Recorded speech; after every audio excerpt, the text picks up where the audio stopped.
आज शनिवार का दिन है, जिस दिन अपन इस दरिद्रता से मिलने के लिए पीपल के पेड़ के नीचे आए हैं। हिंदू धर्म में ये दिन पीपल के वृक्ष के लिए पूजनीय होगा। जो भी शनिवार के दिन पीपल के वृक्ष की पूजन करेगा, दूध चढ़ाएगा या मिष्ठान का भोग लगाएगा, लक्ष्मी और नारायण उसके घर में प्रवेश कर जाएगा। लक्ष्मी और नारायण उसके घर में प्रवेश करेगा। इसलिए नियम बनाया। कौन से दिन का? शनिवार। लक्ष्मी जी बोली, नारायण आपने तो एक दिन का वार लिख दिया। शंकर जी ने 7 वार बनाए हैं, रविवार, सोमवार, मंगल, बुध, गुरु, शुक्र और शनि। ये शिव जी ने बनाया। अब एक दिन आपने अपना बना लिया, बाकी के दिन अगर कोई इस पीपल के वृक्ष के नीचे आएगा और यहाँ तो दरिद्रता बैठी है, तो उसका क्या होगा? भगवान नारायण बोले, सुन दरिद्रता, तेरे से एक विनती है, अगर कोई भी मनुष्य इस पीपल के पेड़ के नीचे अगर 7 दिन में आता है और उसके हाथ में अगर कोई सामग्री होती है तो तू उसके घर में प्रवेश नहीं करेगी। नियम है पीपल के वृक्ष का, या तो पानी का लोटा लेकर जाओ, कुंकू का चोपड़ा लेकर जाओ, शक्कर लेकर जाओ, या पेड़ के नीचे चींटी को डालने के लिए आटा ले जाओ, पर खाली हाथ पीपल के वृक्ष के नीचे कभी मत जाओ, कभी नहीं जाओ। खाली हाथ जाओगे तो दरिद्रता तुम्हारे घर में प्रवेश करेगी। दरिद्रता उठकर खड़ी होकर बोली, नारायण तुमने अपनी मनमानी करी है, एक दिन मुझे भी मेरा चाहिए। भगवान ने कहा, बोल कौन सा दिन चाहिए? दरिद्रता कहती है, रविवार के दिन इस पीपल के वृक्ष के नीचे मैं दिन भर नृत्य करूं, इसमें रहूं, और जो यहाँ आए रविवार को मैं उसके घर में प्रवेश करूं। भगवान ने कहा, ठीक है। दरिद्रता, रविवार का दिन एक ऐसा दिन रहेगा जिस दिन तू इस पीपल के वृक्ष के नीचे नृत्य करेगी, और जो आएगा इस पीपल के वृक्ष के नीचे तो उसके साथ प्रवेश करेगी। मैंने तुझे वर दिया। इसलिए हमारे यहाँ केवल पीपल का वृक्ष अगर दीवार में भी लग जाता है ना, किसी की फैक्ट्री की दीवार में, किसी के घर की दीवार में पीपल का वृक्ष अगर लग जाता है, पीपल का पौधा लग जाता है, उसको कितना भी तोड़ लो वो वापिस लग जाएगा। फिर तोड़ोगे फिर लग जाएगा। अगर पीपल के पौधे को तोड़ना है तो केवल रविवार का दिन एक नींबू, एक मिर्ची और बमूल का कांटा, ये 3 चीजें रखने के बाद में आधे घंटे बाद रविवार के दिन पीपल के पेड़ को उखाड़ कर फेंक दो। दूसरी बार कभी पीपल दीवार में लगता ही नहीं, कभी नहीं लग सकता। केवल एक रविवार का, केवल एक संडे, इतवार का। घर में दीवारों पर अगर पीपल लग भी गया है, इसलिए पीपल के वृक्ष को उखाड़ने का, अगर घर में पीपल लगा हुआ है या पीपल का पौधा हमारे घर में लग गया, उसको उतारना, निकालना, लगाना, तो पीपल के वृक्ष को अगर निकाला जाता है तो रविवार के दिन, और अगर पीपल के वृक्ष को कहीं लगाया जाता है तो सोमवार के दिन या मंगलवार के दिन, बुधवार के दिन, इन दिनों में लगा सकते पीपल के वृक्ष कहीं लगाना। शनिवार का दिन एक ऐसा दिन होता है जिस दिन पीपल के वृक्ष को कहीं जाकर लगाया नहीं जाता, क्योंकि शनिवार के दिन पीपल के वृक्ष के नीचे लक्ष्मी रहती है। हम अपने हाथों से अगर पीपल का वृक्ष किसी दूसरी जगह पर शनिवार को रोपित करते हैं तो हमारे घर की लक्ष्मी अपने घर से छिन्न होकर चली जाती है। इसलिए शनिवार के दिन पीपल लगाया नहीं जाता, किसी के घर जाकर उसको वापस पलटा नहीं जाता। लग गया उसको डर। प्रभु मेरी धर्म पत्नी को कहाँ रखूं आप बताओ? वो तो जहाँ यज्ञ होता है, अनुष्ठान होता है, दान होता है, पुण्य होता है, सत्कर्म होता है, वहां जाने को तैयार नहीं। अब करूं क्या? भगवान ने बोला एक काम करो। दुर्वासा जी बोले, जिसके यहाँ रात्रि में बर्तन झूठे पड़े रहते हो उसके घर में इस दरिद्रता को लेकर तुम प्रवेश कर जाना। जिसके यहाँ रात्रि में बर्तन झूठे पड़े हो वहां लेकर प्रवेश कर जाओ। दूसरी जगह दुर्वासा जी बोले, जो स्त्री घर में दोपहर के समय पर सो रही हो उसके घर में इसको लेकर प्रवेश कर जाएगी। जो स्त्री दोपहर के समय में घर पर सो रही हो इस दरिद्रता को लेकर प्रवेश कर जाइए। तीसरा, जिसके यहाँ पर दरवाजे पर कांटे वाले पौधे लगे हों उस घर में इस दरिद्रता को लेकर प्रवेश कर जाइए। दरिद्रता, कितनी सुंदर बात कही है। दाता और विधाता, कौन कौन? दाता और विधाता, लक्ष्मी और दरिद्रता के सगे भाई हैं। कौन कौन? दाता और विधाता। दाता को फिटकरी प्रिय है, विधाता को नमक प्रिय है। ये दोनों हमेशा लक्ष्मी को और दरिद्रता को दोनों को समझाते थे, दोनों में प्रेम बढ़ाते थे। आज भी हिंदू धर्म की रीति है, यहाँ तो ठीक है, जिसके यहाँ पर भी अगर थोड़ी सी भी परेशानी होती है, थोड़ा सा क्लेश होता है, अशांति होती है, लक्ष्मी नहीं टिक रही हो, काम नहीं बन रहे हो, बहुत प्रयास करा जा रहा हो और हमारा कार्य नहीं होता, तो क्या करते हैं? फिटकरी और नमक को पानी में डाल देते हैं और घर में पोछा लगा देते हैं। आप लोगों ने आजकल फेसबुक पे भी पढ़ा होगा, व्हाट्सएप पे भी पढ़ा होगा। तो क्यों लिखा उसमें? उसका कारण ही केवल इतना है कि दाता और विधाता की प्रियता उसमें। माता ख्याति के जो 4 बच्चे हुए, इसमें जो 2 लड़के हैं, दाता और विधाता, उसकी प्रियता उसमें, उसकी पूर्णता उसमें। अब दुर्वासा जी बोले अपनी धर्म पत्नी को वहां लेकर, जहां कांटेदार पौधे लगे हों वहां पर लेकर प्रवेश कर जाइए। कांटेदार पौधों में उस दरिद्रता का निवास हो गया। कितना विचित्र कथा यहां वर्णन करी है। श्रीमद् भागवत के अंतर्गत जो वर्णन किया कि मृत्यु निश्चित है, रोग ऐसा शनि महाराज के कारण हो गया हो, अच्छे काम करते करते उल्टे हो रहे हैं, होते हैं किसी किसी के साथ में, विपरीत परिस्थितियां आ जाती है, अच्छा करने जाओ बुरा हो जाता है, अच्छा कर्म करने जाओ बुरा हो जाता है। तो पीपल के वृक्ष की जो छाल होती है, छाल देखिए, पीपल के वृक्ष में जो छाल लगी होती है, उस छाल को घिसकर चंदन बनाकर भगवान शंकर का स्नान कराकर, अभिषेक कराकर, पूजन कराने के बाद में पिपलेश्वर महादेव का नाम लेकर, कौन से महादेव? पिपलेश्वर महादेव का नाम लेकर वो जो घिसी हुई छाल होती है, उस छाल का तिलक भगवान शंकर को लगा लो और उसी का थोड़ा सा भाग अपने कंठ पर, मस्तक पर लगाना प्रारंभ कर दो। धीरे धीरे जो विपरीत दशा है वो सुधरना प्रारंभ हो जाती है। पर नाम याद रखना, पिपलेश्वर। काशी में जो शिव जी की स्थापना कौन ने करी? काशी में जो शंकर भगवान बैठे उनकी स्थापना करी थी शनि महाराज ने। किसने करी थी? शनि महाराज ने। क्योंकि भगवान शनि महाराज को उनकी माता के द्वारा श्रापित हो गए और शनि महाराज कांपने लगे। शनि महाराज कांपते कांपते, मैं जाऊं तो जाऊं कहां, करूं तो करूं क्या? महाराज शनि महाराज दौड़े और दौड़कर भगवान भोलेनाथ के पास पहुंचे। हे शंकर, त्रिकालदर्शी, कैलाशी, अविनाशी, कृपा करिए बाबा भोलेनाथ, कृपा करो। क्योंकि दुनिया में 33 करोड़ देवी देवता हैं जिनको शनि लग सकता है, केवल एक किसको छोड़कर? शिव को छोड़कर। राम जी को शनि लगा तो 14 वर्ष वनवास चले गए। कृष्ण को शनि लगा तो मथुरा छोड़कर द्वारका चले गए। शनि लगा। हनुमान जी को शनि लगा तो गुफा में बैठकर राम राम जपना पड़ा। शनि सबको लगता है, केवल शनि नहीं लगता तो एक मेरे महादेव को, मेरे भोले बाबा को नहीं लगता। शंकर के पास में शनि आकर, शनि ने आकर कहा, भोलेनाथ कृपा करिए बाबा, मैं बड़ा कष्ट में हूं, मैं करूं क्या?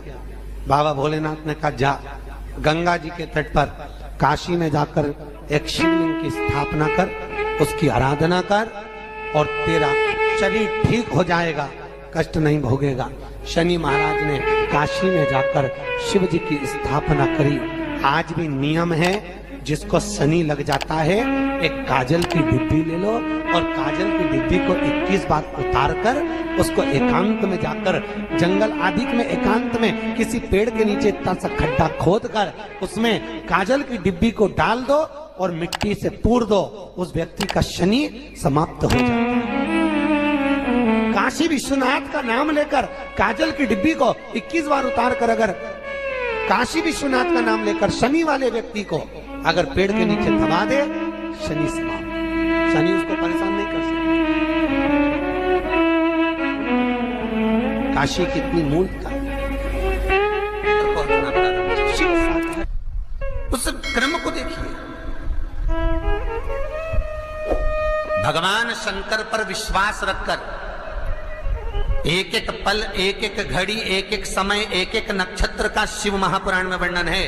यहां तक शास्त्र कहता है कि पीपल के वृक्ष की जब भगवान शिव रचना करे, पीपल के वृक्ष की जब रचना करी गई तो उस पीपल के वृक्ष में भी कौन सा समय किसका है ये शिव महापुराण वर्णन करती है। सुबह 4 बजे से लेकर 7:30 बजे तक पीपल के वृक्ष में ब्रह्मा जी का वासा होता है। 7:30 बजे से लेकर 10:30 पौने 11 बजे तक पीपल के वृक्ष में भगवान विष्णु का वासा होता है। 10:30 बजे से लेकर पीपल के वृक्ष में 11:30 बजे तक पितरों का वासा होता है।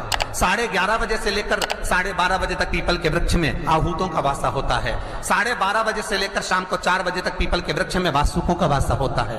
4 बजे से लेकर शाम को 7:30 बजे तक पीपल के वृक्ष में शंकर का वासा होता है। 7:30 बजे से लेकर 9:30 बजे तक पीपल के वृक्ष में कुबेर का वासा होता है। 9:30 बजे से लेकर फिर कुबेर के वृक्ष में अन्य देवों का वासा चालू हो जाता है। इसलिए हमारा हिंदू धर्म कहता है, हमारे शास्त्र कहते हैं कि पीपल के वृक्ष को जब पूजा जाता है, पीपल के वृक्ष की जब पूजन करी जाती है तो सुबह 10:30, 11, ज्यादा से ज्यादा 11:30, ज्यादा से ज्यादा 12, उसके पहले पीपल के वृक्ष की पूजन कर लेना चाहिए। रात को कुबेर का वासा होता है, इसलिए पीपल के वृक्ष में दीपावली के दिन रात्रि को 8:30 बजे से लेकर 9:30 बजे के बीच में जो पीपल के वृक्ष के नीचे घी का दिया लगाता है उसके घर में कभी संपदा की कमी नहीं आती है, क्योंकि कुबेर स्वयं विराजमान होता है पीपल के वृक्ष के नीचे। क्यों? क्योंकि 11:30 बजे से लेकर 12:30 बजे तक पीपल के वृक्ष में पितरों का वासा रहता है, आहूतों का वासा रहता है, फिर वासुकों का वासा आता है। पितृ किसको कहते हैं? महाराज जो पूरी उम्र लेकर चले गए और उनके भीतर अभिलाषाएं बहुत थी, मैं ये भी करना चाहता हूं, मैं ये भी करना चाहता हूं, वो पितृ हो जाते हैं। आहूत किसको कहते हैं? जिस माता के गर्भ में बच्चा जन्म ले और मर जाए, या 6 महीने का गर्भ धारण करने के बाद अवर्षण हो जाए, जीव पड़ने के बाद 6 महीने के बाद अगर बच्चा गर्भ में भी शांत हो जाता है, कुंवारी अवस्था में शांत हो जाता है, जिसका विवाह नहीं हुआ ऐसा बच्चा जब शांत हो जाता है, अधोगति में कोई मर जाता है, सुसाइड कर एक्सीडेंट में किसी भी रूप में मर जाता है, तो वो आहूत कहलाता है। शनिवार के दिन जो पीपल के वृक्ष में सरसों के तेल का दीप लगाता है उसको शनि कभी परेशान नहीं करता। एक बात हमेशा ध्यान रखिएगा, मान लो अगर कोई भारी रोग ऐसा शनि महाराज के कारण हो गया हो, अच्छे काम करते करते उल्टे हो रहे हैं, होते हैं किसी किसी के साथ में, विपरीत परिस्थितियां आ जाती है, अच्छा करने जाओ बुरा हो जाता है, अच्छा कर्म करने जाओ बुरा हो जाता है। तो पीपल के वृक्ष की जो छाल होती है, छाल देखिए, पीपल के वृक्ष में जो छाल लगी होती है, उस छाल को घिसकर चंदन बनाकर भगवान शंकर का स्नान कराकर, अभिषेक कराकर, पूजन कराकर, पूजन कराने के बाद में पिपलेश्वर महादेव का नाम लेकर, कौन से महादेव? पिपलेश्वर महादेव का नाम लेकर वो जो घिसी हुई छाल होती है उस छाल का तिलक भगवान शंकर को लगा लो और उसी का थोड़ा सा भाग अपने कंठ पर, मस्तक पर लगाना प्रारंभ कर दो। धीरे धीरे जो विपरीत दशा है वो सुधरना प्रारंभ हो जाती है। पर नाम याद रखना, पिपलेश्वर।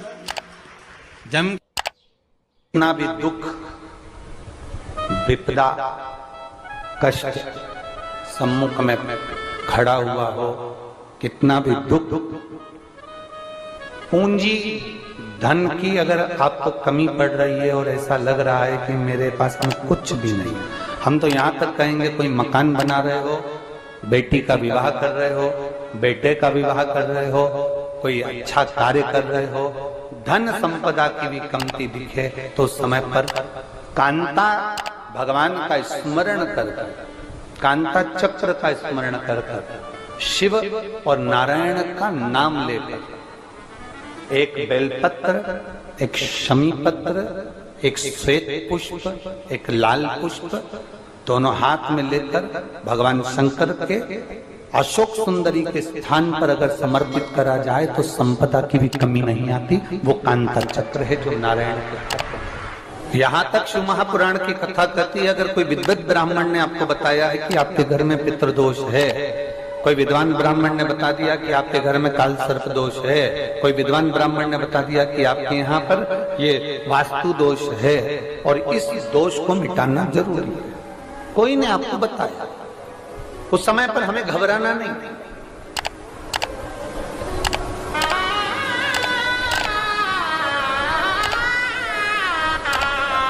उस समय में घबराने का क्रम नहीं है। कहते हैं पीपल का जो जल झड़ता है पीपल के वृक्ष से, आप लोगों ने कभी देखा है कि नहीं देखा, वो हमको नहीं मालूम।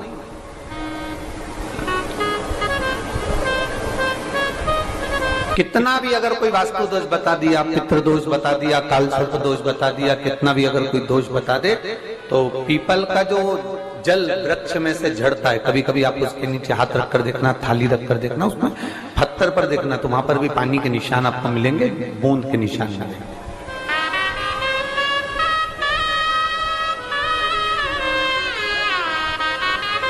मात्र उस पीपल के वृक्ष के जल की एक बिंदी, एकमात्र बिंदी,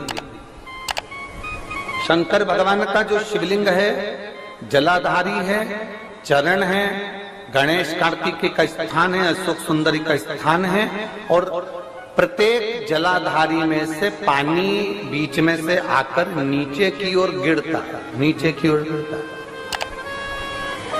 आप लोगों के स्मरण में हमने पहले भी बताया कि राइट में किसका स्थान है, गणेश जी का, लेफ्ट में कार्तिकेय, बीच में अशोक सुंदरी। ये क्या है, पार्वती जी का हस्त कमल शिवलिंग, और ऊपर से जो जल एक एक बूंद शंकर जी के शिवलिंग पर गिर रहा है, वो शंकर जी की 5 लड़कियां जया, विषहरा, शामली बारी, दौतली और देव, शंकर जी की 5 लड़कियों एक एक बूंद पानी शिव जी पर गिरा। जहां जल नीचे गिरता है उस स्थान से जहां तक जल बहकर जा रहा है उस स्थान तक 33 कोटि देवताओं का स्थान, 33 कोटि देवताओं का स्थान। अब जहां पानी आया, जहां नीचे गिरा, उसके बीच में जो स्थान होता है, आप लोगों ने देखा है कि नहीं देखा? जिनने देखा है जरा हाथ उठाओ। ये पानी जैसे यहां तक आया और यहां के बाद नीचे गिरेगा, तब वो नाली के माध्यम से बाहर जाएगा। तो जितनी दूर यहां से वो नीचे की ओर जो गिर रहा है, यहां से वो नीचे की ओर जो पानी जा रहा है, ये जो स्थान होता है, ये हमारे 3 दोषों को निवारण तुरंत कर देता है। एक हमारा पितृदोष, एक हमारा काल सर्प दोष और एक हमारा वास्तु दोष का निवारण ये तुरंत करता है। और ये तो हमने केवल आपको शिव महापुराण के माध्यम से बताया कि ये 3 दोष का निवारण कर देता है, पर यदि कभी आप ध्यान से लिंग पुराण को पढ़ेंगे, आप यदि लिंग पुराण को पढ़ेंगे और गीता प्रेस गोरखपुर की लिंग पुराण को लाकर यदि आप पढ़ते हैं, या गीता प्रेस गोरखपुर की शिव अंक को भी आप अगर पढ़ेंगे, उसका नंबर हमारे स्मरण में नहीं आ रहा है, शिव अंक को भी अगर आप पढ़ेंगे तो उसमें भी आपको वर्णन मिलेगा कि हम तो केवल 3 दोष का बता रहे हैं, पर हमारे शास्त्र तो यहाँ पर और भी दोषों का वर्णन कर रहे हैं। जैसे किसी ने बता दिया आपको शनि का दोष है, किसी ने बता दिया मंगल का दोष है, किसी ने बता दिया आपको केतु का दोष है, किसी ने बता दिया आपको राहु